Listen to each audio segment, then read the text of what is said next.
the Oscars have come out and said, we didn't ask Al Pacino to do that. We just told him to announce the winner. He actually came out and said that the Academy asked him not to do that. Still, so he's like, why does everybody hate on this? Because you're supposed to say, and the Oscar for Best Picture goes to. Instead, he said, my eyes see Oppenheimer. Like, thank God for your cataracts in your eyeballs. That is the most... Welcome to the Rom-Com Rewind podcast. Hi, I'm Sarah. And I'm Devin. And like you, I love rewatching movies over and over again. You're here, you made it to us. You love romantic comedies, which is great news because we do as well. So this is a show where we rewatch rom-coms, break them down a bit for you, maybe take a peek behind the curtain, dig beneath the surface, and decide, does it still hold up? Today we have another pop culture recap. We have a listener survey, actually, so if you want to tell us what you like about the pod, what you would change about the pod, what you want to hear more of. One thing that we often get from you is little kind of check-ins, pop culture, episodes where we talk about kind of what's going on. And we do these sporadically because we kind of wait until there's a lot of stuff to talk about, and then we dive into it. We just did a Love is Blind episode, though, so we're going to kind of do a recap of that, the reunion, the finale, and then... lots of stuff. If I'm going to go through the laundry list really quick, Academy Awards, hilarious moments. Kate Middleton, as of the recording of this podcast, apparently still missing, which we're going to talk about. And then, of course, a parenting dump, a few other things to talk about. But shall we get started, however? Yeah, let's do it. With Love is Blind. Yes, because we did talk about it, and now we have to finish our thoughts on it. So if all you want to hear on this pod is just, I want the Love is Blind, wrap that in a bow for us. Here we go. So as of the last recording, we hadn't seen the finale of Love is Blind. Correct. Or the reunion special. Right. To recap what occurred. And maybe we can go couple by couple. Yeah. And kind of have a brief chat about it. The only people who actually made it down the altar and also said yes from Love is Blind this season were Johnny and Amy, which is exactly what we predicted, right? For sure. I think we both predicted that they were gonna make it and they were gonna do it. They were definitely going to make it. The only issue they had was contraception, which Johnny got to learn about. So, which the boy educated himself on. It's educated. He's now educated in contraception, and he got married. Good for him. They got married. And as of the reunion special, they're still together. They are. So it's a year later. Yes, they seem like they're actually in a really, really great place, too. They're quite cute. Not much to talk about with them, but I do love that every season, there's the drama, there's the people who are going to be hot messes, there's going to be all the extra stuff. Every season, I just want one version of is love real? Does this actually work? I want one good couple that we all believe in, and Johnny and Amy were them. I will say, this is the 6th season that we're finishing up, and as the seasons progress, it seems that there is always the one couple, or there seems to be that there is one couple every season or so, but the drama is increasing, and it is overshadowing the idea of the actual TV show. But I'm gonna just eat me up a bowl of drama while watching this. See, that's the problem. We do want the drama. We are the problem, and even though it's sometimes I get it. manufactured drama, which I do want to talk about somebody who I believe is manufactured drama later on. Well, somebody on Instagram was asking, not on rom-com, but just on just generally threw out a question to on their page saying, is it worth it to watch Love is Blind? And I replied saying it's pure garbage. Yeah. But you love it. You keep watching it and you want to watch it. Totally. Next we have Clay and AD. Oh my God, yes. They make it down the aisle to the altar. Mm-hmm. AD, would you take Clay's hand in marriage? Yes.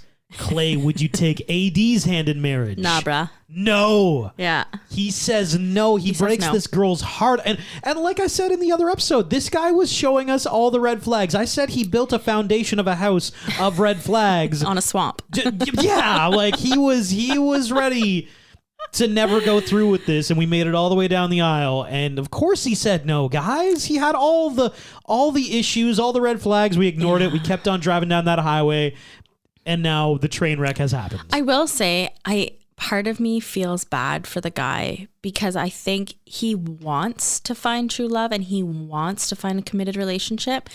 And I think it's so unfair to him that his dad did him dirty, like Absolutely. Bringing him to places where he'd hook up with other women when he's married to Clay's mom. Like, It's just, that is such a mind F. Like, that totally could mess somebody up. And, it absolutely does. I feel bad for him because I do think he tries, but there's always that inkling, and he has a good relationship with his dad, and I think he idolizes his dad not in that way, but I think he's so worried he's going to become that side of his dad because he idolizes his dad in the other aspects of his life, like his athletics, right? They both ran track. And we know from the last episode that his dad totally just put a plug in for himself, saying he was like the Olympic trials. So I was like, awkward. Okay, dude, like, who are you? Like, nobody knows who you are. We're all talking about your cheating scandal, not about your Olympic trial situation. Poor guy. I feel bad for him. But I also feel bad on the flip side for AD. Chelsea and Jimmy, our next ones, they didn't even make it to the altar. No, they didn't. They broke up a few days before the wedding, or so it looks by production. And they, we knew this was going to happen as well. Or at least I was honestly rooting for this to happen because they were so toxic. Yeah. They were never going to work. And yeah, kind of when they break up, I feel like Jimmy did it kind of awkwardly because they were at this dinner and he's like, I don't know where your head's at. And Chelsea was kind of like, oh yeah, I think I'd say yes. And then the camera shoots back to him. He's like, well, I'm not gonna. So I'm a hard no. And then he goes through the laundry list of issues that they have to kind of, set the scene for why this isn't going to work. And he's right. He is right. I think, okay, Chelsea's side of things, I think part of her wanted to say yes because there was another woman, Jess, going after him. Oh, in the pods, yes. Yeah, yes, when totally in reality, I think she should have gone for Trevor, which we'll talk about the reunion piece for Trevor a little later. But yeah, I think she should have gone, but I think she went for Jimmy because she knew Jess was her competition, and I don't think she wanted Jimmy to have her. And then on Jimmy's side of things, he was out the moment when Chelsea talked about his best friend and him sleeping together. He was out. He was out at that point. He should have just ended it then. Breach of trust, absolutely. Totally. And that sat with him pretty deeply. Yeah, let's dive right into the reunion special then. And Trevor, because we've kind of talked about, the three couples for the finale. That's how it all played out. And then we have a reunion special. Right. Which is now a year after the show. They always do it this way. Yeah. Everybody looked great. Well, Sarah Ann didn't look great, but except for Sarah Ann. Oh my God, I totally forgot about her. We can get to that later. I want to talk about Trevor because it's top of mind. So, yeah, the backstory is that Chelsea had, this guy, Trevor, who she was kind of interested in at the same time as Jimmy. And she just ended up picking Jimmy. Right. But then this is a weird thing that started occurring with Love is Blind is that these people go back out into we watched the show and people were like, oh my God, I know Trevor from Love is Blind. He was dating my friend and this girl pops up and is like, this guy Trevor went on this show and was texting me we were dating. Yeah. And he was texting me as he went in saying don't worry, nothing's going to happen. I'm going to come out of the pods and we're going to continue dating. We're going to get married. Yeah. Which they didn't, but so all this stuff comes out about Trevor that he was probably dating somebody while he was in the pod. So then they ask about him they ask him about it at the reunion special. Yeah, certainly a lot to unpack there. I think not only Vanessa and I, but everyone on this stage would love to hear what you have to say about that. So Trevor's just sitting there looking at the floor.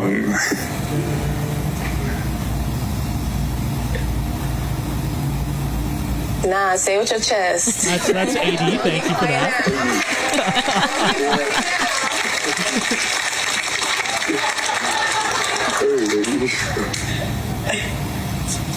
He's still just staring off with his mouth open. I had a whole thing planned to say. I don't know.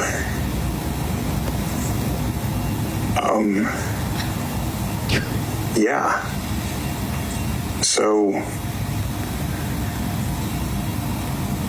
I guess I'll start by saying oh my gosh. That was a long 30 seconds Dude, of nothing. I actually what he did was horrible. I actually feel really bad for him because he like this is one of those things that only happen in like a reunion special kind of environment where you get somebody. We're not going to pretty this up with production and editing.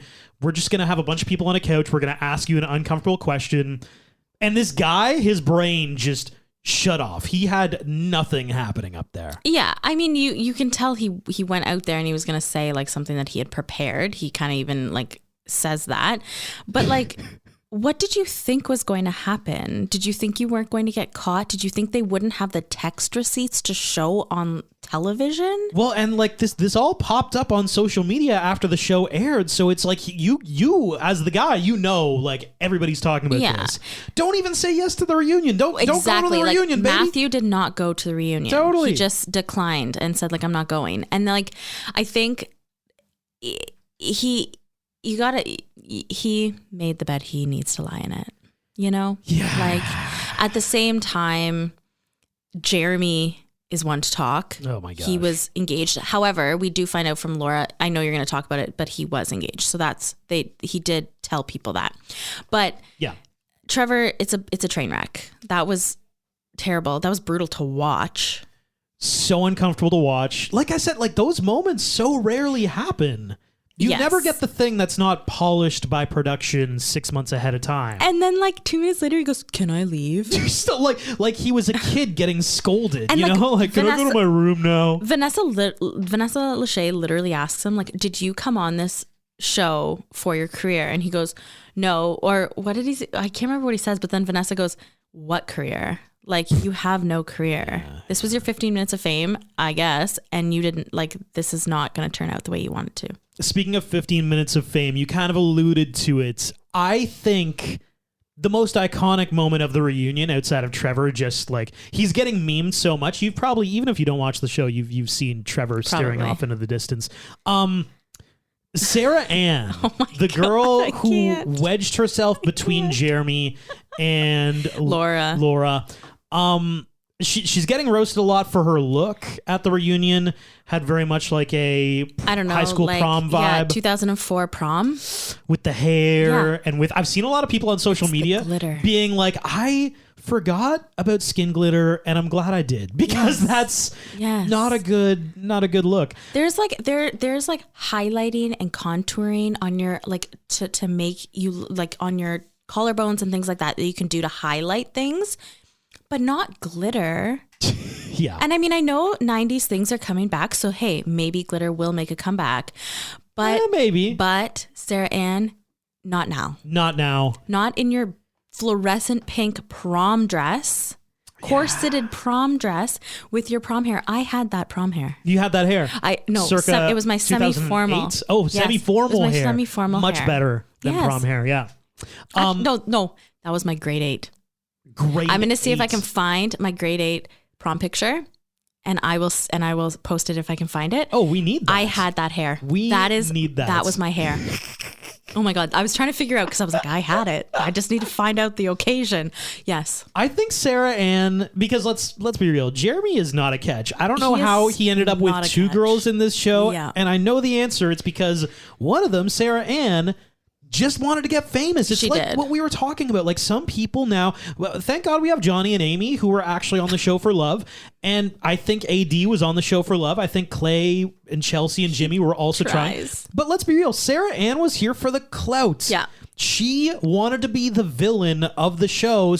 But then she was also upset when all the girls ganged up on her, because she really she succeeded in stealing a girl's fiance. The side eye from AD and Amy. Oh my God. And then Chelsea calling her out too. It's just, and Jess, like, they all called her out and I just loved it. That was really well done. And then they Skyped in Laura to come in and say her piece, and good for her. Jeremy seems to blame everyone else, and he forgets a lot of things, I find, that happened. I agree. Like, oh, you did this. Oh, I don't remember that. Oh, I don't remember that either. And it's like, dude, you do. You're just trying to get out of it. You're on a TV show. You got to have your facts straight. Like, people, this is immortalized now. This is a thing. Ownership. Anyway.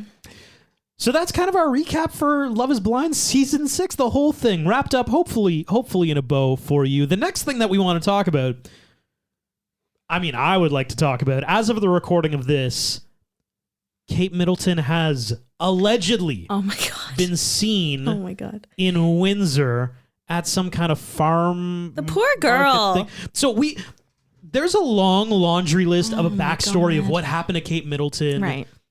She, as of the recording of this, hasn't been seen in over 70 days, I believe. Since around Christmas, I guess. Yeah, it has. We did know ahead of time that apparently she was going in for abdominal surgery. Correct. That's what the. And that could mean. I was about to say the church. Excuse me, the palace. Church and state. Close. Yeah. That's what they have been saying. I feel very bad for her. There was also the photo that was obviously edited that popped up that they had to retract because they're like, hey. And then they put out another photo that was also edited. Re-edited. Oh, really? Yeah, a picture of a car, but it was edited from a different photo, and the bricks were off. This makes front page newspaper news. These photo edits from AI, they think it's AI generated, and then Kate had to come out. Obviously, the palace wrote it, saying that as if it was Kate. I just like to dabble in photo editing, which is BS. That's not real. Come on, PR. You have hid scandal upon scandal upon scandal. Let's not make this another Diana. So let's ask the question. I just saw this video. It's going a little bit viral. What do we think has actually happened to Kate Middleton? What's going on with Kate Middleton? Do you think she's okay? She's just on the streets of the UK. We're asking the people of Manchester what's really going on with Kate Middleton. Let's find out.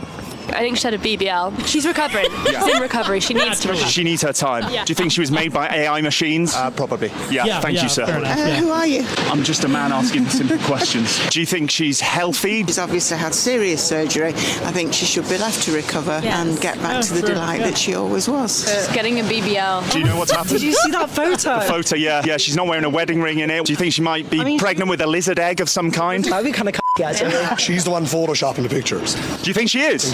Do you think Kate Middleton's okay? No, I think she's... as in, is she all right? Do you think she's maybe dating Pete Davidson now? Oh my God, no way. That would be kind of cool. Good for her. 10 inches. Guys, do you reckon Kate Middleton's okay? Oh my God. He just low-key commented on Pete Davidson's package. Okay, a BBL, a Brazilian butt lift. That is hilarious that multiple people in this video said that she was getting a BBL. No, what's actually hilarious, Rom-Com Rewind audience, is that before we went on, Sarah had to confirm with me that a BBL is a Brazilian butt lift. She's like, I had to Google it. That is what it is, right? I'm like, yes. Well, I wanted to make sure. Actually, I went to the TikTok comments because I know I've heard it before. That's how you got it. I've heard it before. Yeah, we literally went to Florida. We were just outside of Miami, which is as far as I understand, the BBL capital of North America.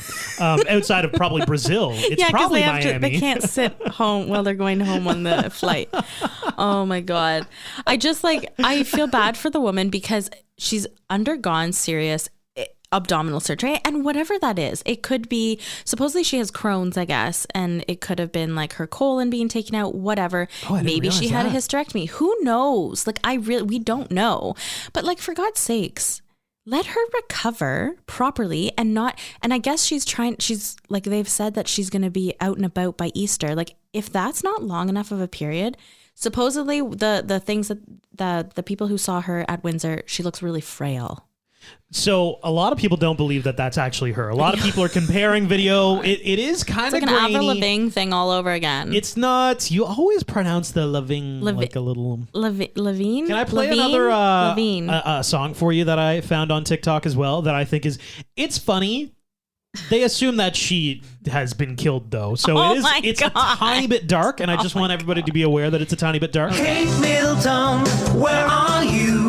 Is this a horror story? Princess Middleton, where are you?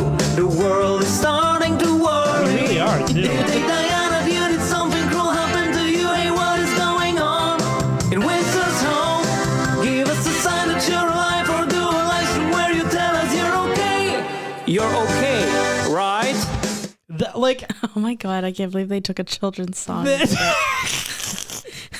There is a piece of this that's like, is that a children's song? Just do a video saying, "Hey guys, hi, I'm here. Yes, at this I'm point. just recovering from a thing." Mm-hmm. It would have saved a lot of headaches and a lot of conspiracy theories coming out of the. Then again, the question is, Monarch. should she have to? Like, no, I don't think she should. We're I don't think obsessed she with should. this. We're obsessed to a point where it's ridiculous. Yeah.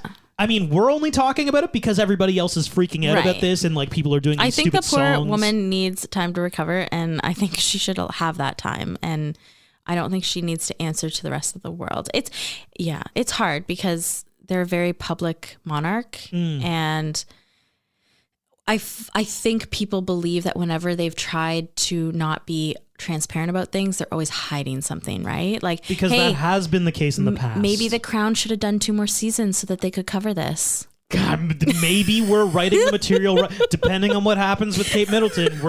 Maybe that's another season. Oh my God. On the list of people who I don't think deserve the benefit of the doubt, because I do like Kate Middleton has done nothing wrong to anybody.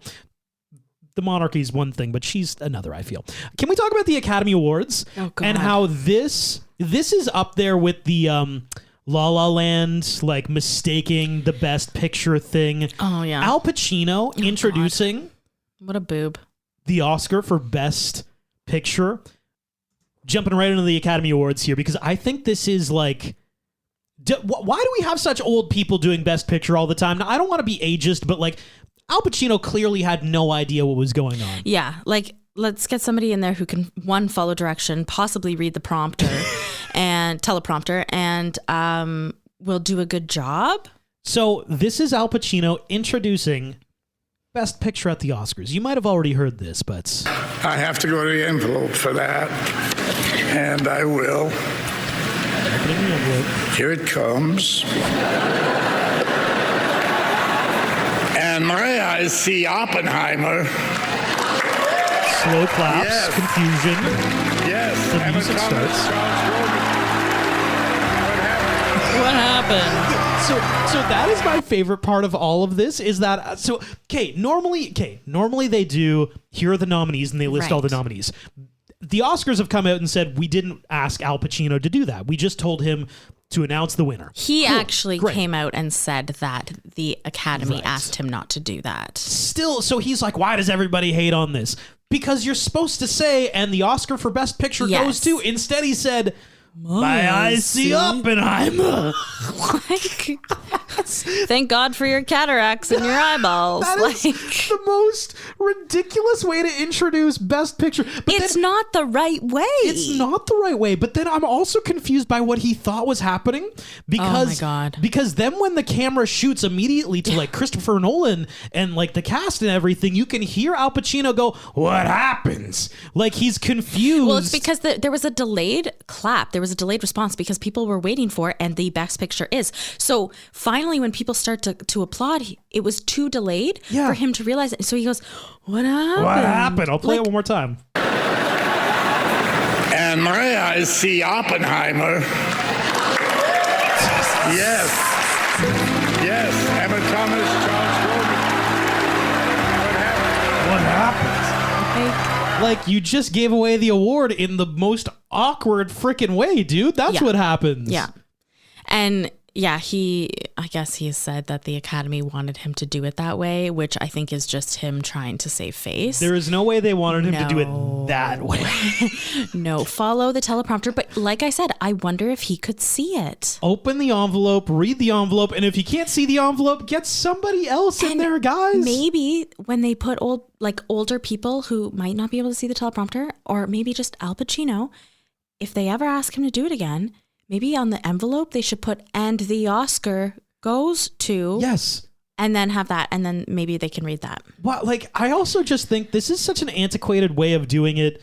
Just like, oh, I gotta open the envelope, I gotta read the envelope. Well, I think it's like an awkward 10 seconds of dead air when they do that. It is. And like, we've had like a couple big mistakes for this. Yes, we have. Why don't we, like, year after year, eh? There's so many ways of doing this. Just don't give him an envelope. Tell him who it is before he walks out there. You know?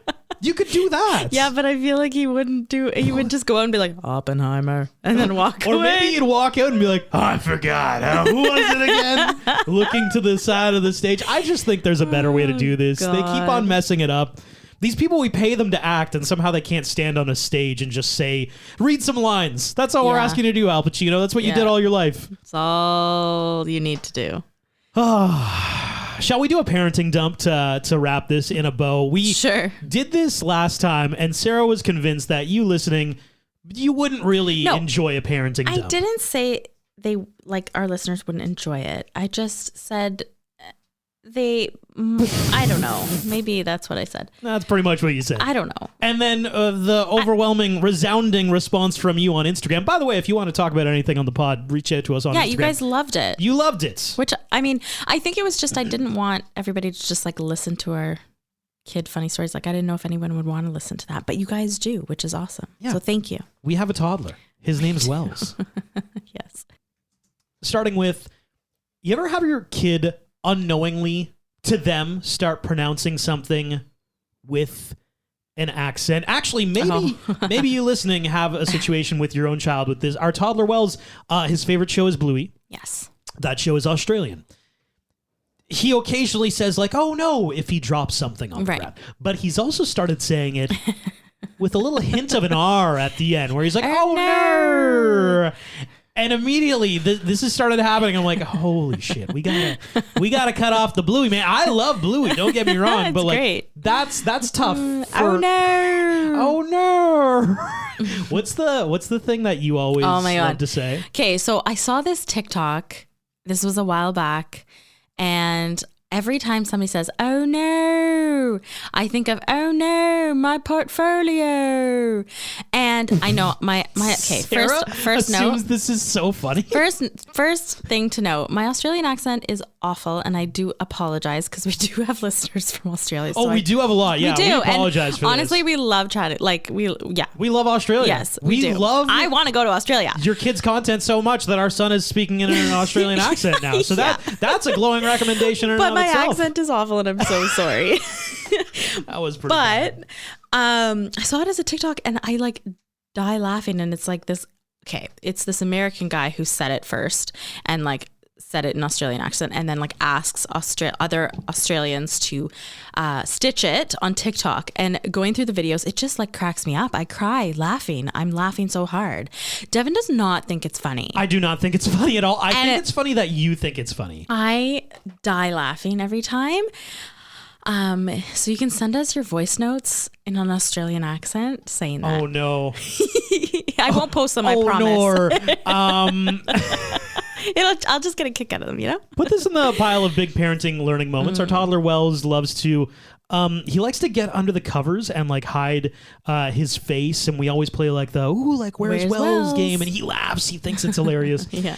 It always occurs in plain sight. The other day, however, I was upstairs with him, and he went off to another room. I didn't exactly know where he was, so I called out. I'm like, "Hey Wells, where are you?" And I heard a very muffled him laughing somewhere I could not identify. I'm like, "Holy shit! I'm gonna have to go looking for this kid." I found him crouched down beside his crib, but it was this. He's probably taking a toddler poop too.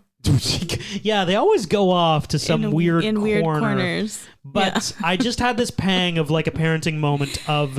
Maybe we gotta be careful. There's gotta be some rules and regulations to the "where are you" game. If I actually need to find you, you're gonna think it's hilarious, and I'm gonna be annoyed. I can't find you. Where are you? Yeah, and he's like, man, just follow the giggle. Where am I? I don't know. He's just off in a corner somewhere. This drives me crazy about you, Sarah. Oh, about me. Great. Quirks to parenting and living with a toddler. This was unexpected. We no longer have any idea where our iPad is in the house because we don't have a main floor TV, and we do try to limit screen time, but if Wells sees the iPad, he'll be like, oh, iPad, Bluey. He'll start asking for it. So we try to keep it out of our normal line of sight.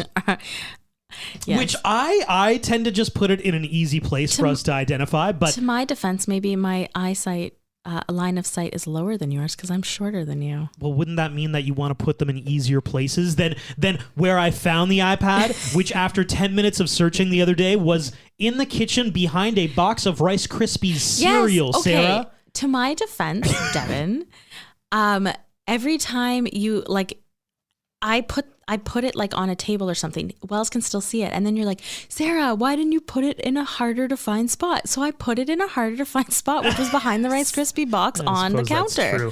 So we just need one spot where we always put it. Okay. I always put it under some covers by the couch so he can't see it. Yeah. But he now takes the covers off the couch. But anywho.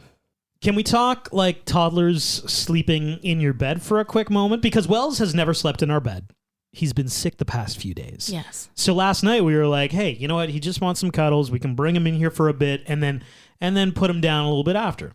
Right. I mean, secretly I was like, who cares if he sleeps in our bed? I don't really care. And anybody who has their child that sleep with them, that's totally fine. Like zero judgment. Totally. We just never really did it. No. And he likes his crib. However, when I tell you this kid was beyond ecstatic to be hanging out in bed at 1 a.m. with mom and dad. He ended up like cuddling on my wrist, but there was like 10 minutes where he was just like chatting.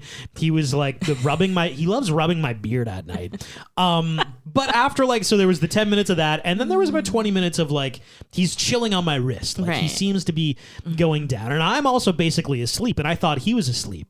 And Sarah's like, she starts to say, hey, maybe we should put him back in his crib. Yes. She gets through maybe 2.5 of those words. She's like, hey, maybe we... And he pops jumps up like, hey! No, he pops up and goes, hi, hi, hi. And I'm like, what is happening? Like, at no point was he even close to falling asleep. No, he was not. He was just cuddling. No, I think he was waiting those entire 20 minutes. Sarah just waiting for us to talk. Like, somebody ask me a question, please. I'm ready for the question. Yeah. And you were like, so? And he's like, hello, I'm here. Yeah, and I moved him back in his crib and immediately he went back to sleep. Yeah. It was adorable, though. Let's be honest. It was very so cute. Hi. Hi. He just wanted us to ask him a question so badly. He just wanted to chat. He knew. He's like, okay, we're going to sleep, but just in case, I'm going to stay up and wait. Just going to secretly pretend I'm sleeping and then just, hi. Hello, I'm here.